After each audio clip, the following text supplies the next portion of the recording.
اعوذ باللہ من الشیطان الرجیم بسم اللہ الرحمن الرحیم انما یأمرکم بالسوء والفحشاء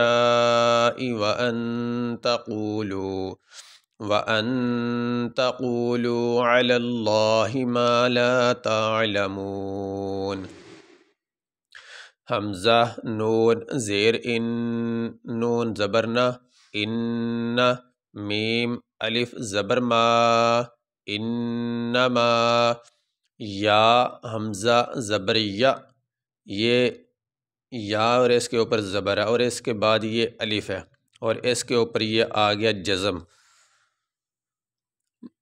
جس حرف کے اوپر جزم ہو اس حرف کو کہتے ہیں ساکن۔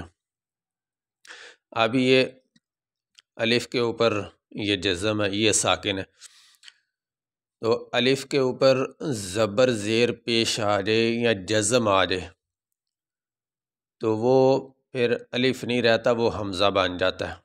زبر زیر پیش یا جزم آنے کی وجہ سے الف حمزہ بن جاتا ہے، تو اب یہاں الف کے اوپر یہ جزم آ گیا تو اب یہ بن گیا حمزہ۔ اب ہم اس کو حمزہ پڑھیں گے، الف نہیں پڑھیں گے۔ یا حمزہ زبر یا، میم پیش مو، را پیش رو، کاف میم پیش کم، یأمرکم، با سین زیر بس، یہ با کے ساتھ یہ الف ہے اور اس کے بعد یہ سین سے پہلے یہ لام ہے، یہ دونوں نہیں پڑھے جائیں گے، با کو سین کے ساتھ ملا کے پڑھا جائے گا۔ با سین زیر بس، سین واو مد پیش سو، حمزہ زیر ای، بالسوء،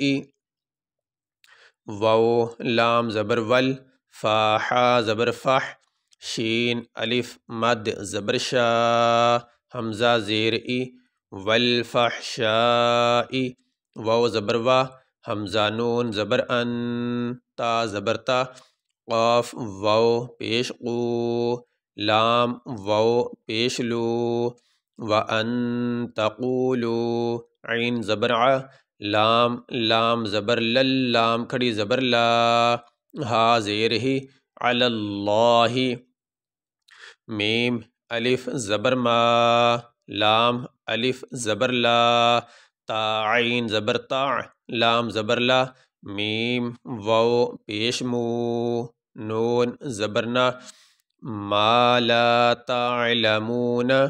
یہاں پہ آیت مکمل ہو گئی، یہاں پہ ہم وقف کریں گے، سانس لیں گے۔ ان دونوں آیتوں کو ایک سانس میں ملا کے بھی پڑھ سکتے ہیں، لیکن یہ آیت یہ وقف کی نشانی ہوتی ہے، یہاں پہ وقف کر سکتے ہیں۔ تو یہاں پہ ہم وقف کریں گے، سانس لیں گے، تو وقف کرنے کی صورت میں جس لفظ پہ وقف کیا جائے، ٹھہرا جائے، اس کے آخری حرف کو ساکن پڑھا جاتا ہے۔ یہاں پہ آخری حرف ہے نون، اس کے اوپر ہے زبر، تو وقف کرتے ہوئے نون کے اوپر جو زبر ہے وہ نہیں پڑھیں گے، نون کو ساکن پڑھیں گے۔